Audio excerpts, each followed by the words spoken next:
നിങ്ങളുടെ ഫോണിന് സ്പീഡ് കുറയുന്നു അല്ലെങ്കിൽ ഹാങ് ആവുന്നു എന്നുള്ള ബുദ്ധിമുട്ടുണ്ടെങ്കിൽ അതിൻ്റെ ഒരു പ്രധാന വില്ലൻ സെറ്റിംഗ് നമ്മുടെ ഗൂഗിൾ ക്രോമിലുണ്ട്.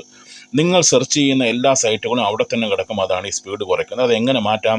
അതിനുവേണ്ടി ഗൂഗിൾ ക്രോം ഓപ്പൺ ചെയ്ത് റൈറ്റ് സൈഡിലുള്ള ഏറ്റവും മുകളിൽ 3 ഡോട്ട് കാണും. അവിടെ ക്ലിക്ക് ചെയ്ത് താഴോട്ട് സ്ക്രോൾ ചെയ്യുമ്പോൾ അവിടെ സെറ്റിംഗ്സ് എന്ന് കാണാം. അവിടെ ഒന്ന് ക്ലിക്ക് ചെയ്യുക. ക്ലിക്ക് ചെയ്തിട്ട് ഏറ്റവും താഴോട്ട് വീണ്ടും സ്ക്രോൾ ചെയ്യുമ്പോൾ സൈഡ് സെറ്റിംഗ്സ് എന്ന് കാണാം. സൈഡ് സെറ്റിംഗ് അവിടെ ഒന്ന് ക്ലിക്ക് ചെയ്യുമ്പോൾ ഏറ്റവും മുകളിലായിട്ട് ഓൾ ഡാറ്റ എന്നുള്ളത് കാണും. അതിൽ നിങ്ങൾ ഇതുവരെ സെർച്ച് ചെയ്തിട്ടുള്ള എല്ലാ വേസ്റ്റ് കാര്യങ്ങളും എല്ലാം അവിടെ ഒന്ന് അടിഞ്ഞു കിടപ്പുണ്ട്. അവിടെ എല്ലാം വലത് സൈഡിൽ ഡിലീറ്റ് എന്നുള്ള സംഭവത്തിൽ ക്ലിക്ക് ചെയ്യുമ്പോൾ ഡിലീറ്റ് ആൻഡ് റീസെറ്റ് എന്ന് കാണും. ഓരോന്നോരോന്നായിട്ട് അങ്ങനെ തന്നെ ചെയ്യുക. വീണ്ടും ഒന്ന് ബാക്ക് അടിച്ചതിന് ശേഷം ഏറ്റവും താഴെ വരുമ്പോൾ ഡാറ്റ സ്റ്റോറിലെന്ന് കാണും. അവിടെയും ഇതുപോലെ കാണിക്കുന്നതായിരിക്കും.